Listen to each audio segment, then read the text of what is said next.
Hello. If it's nighttime where you are. If it's nighttime where you are, it's nighttime where I am, when I am. I'd like to wish you a good evening, if that is the case. If not, a good day or a grand rising, whatever suits you. The time you're in. I'd like to show off this necklace, just real quick. It's really simple, just 4 skull beads that I found out on my adventures. I find a lot of stuff. Is that weird? The feather there was gifted to me by a fellow whose name I'm not going to mention. And the moon I found as well, though it was daytime when I found the skulls and nighttime when I found the moon. The moon before the skulls. This video I'm making to discuss with you all one of my dreams. A few of these videos that I'm going to be making on this channel will be talking about dreams. I don't know if any of you have any real fascination with dreams or not. They've always fascinated me. Throughout a lot of my younger years, I would have dreams of events that had not yet taken place. It really bugs someone out. It bugged me out to have that experience. I hear about deja vu and all that. It just maybe I'm making it out to be more than it really is. Maybe that is all it is. It's just deja vu. If deja vu is a literal interpretation, rather than just like a notion or a feeling that you've dreamt it before, like a definitive remembrance of the dream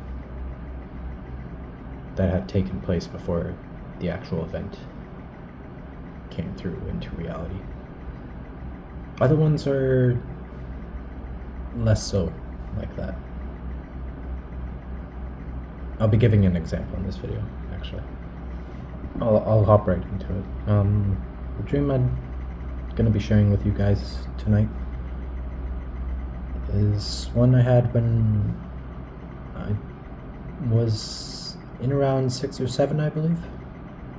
It's been a while, 20 years now.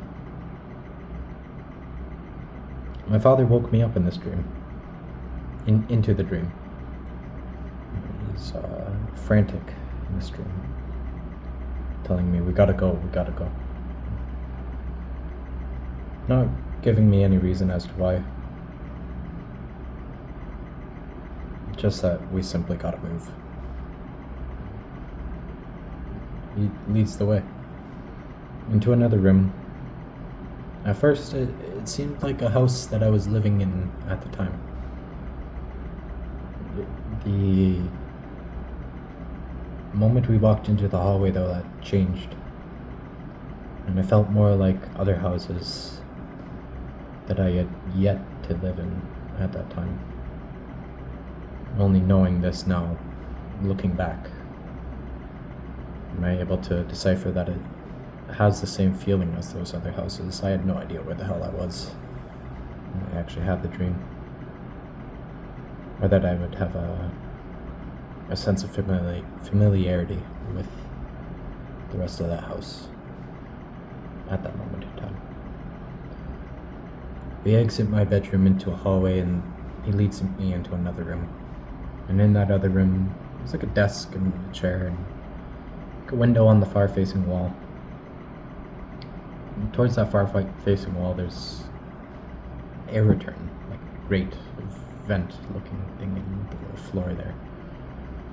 He lifts it up and crawls inside, waves me on in.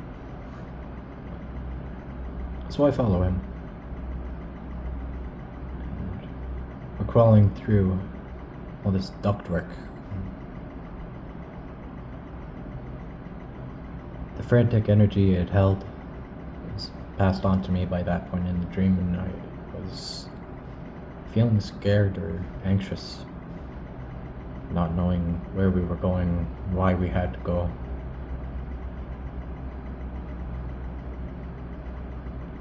Eventually, we were in a sewer kind of setting,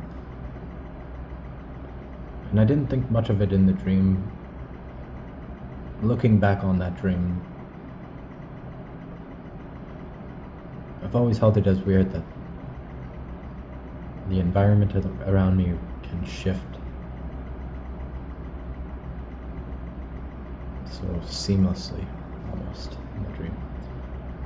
Or in ways where it doesn't alert me to the notion or sense that I am in a dream. I don't think anything of it when the environment around me shifts in a dream. It seems that the dream version of me kind of goes with the flow. A lot more so than waking me.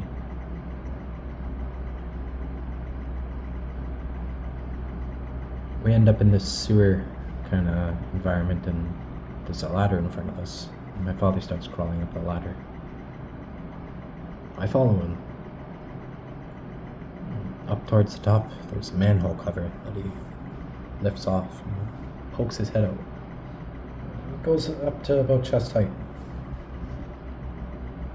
before he stops. And I crawl up beside him. Again, myself, with my head out first, and proceeding up to chest height once my curiosity gets the better of me.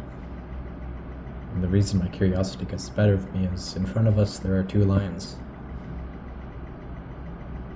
both facing us. Both, I think, males. The larger one was a male. It had a child beside it. Both of these lions looking at us, eyes that glowed gold.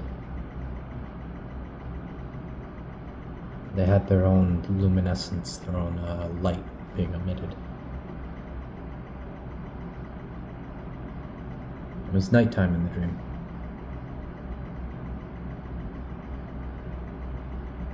This ties into a lot of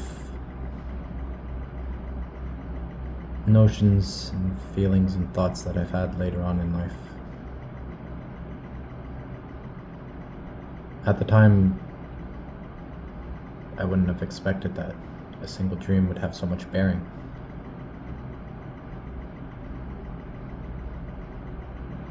For all of you that have made it this far, I'd like to share something about this dream that seems relevant to this time in my life.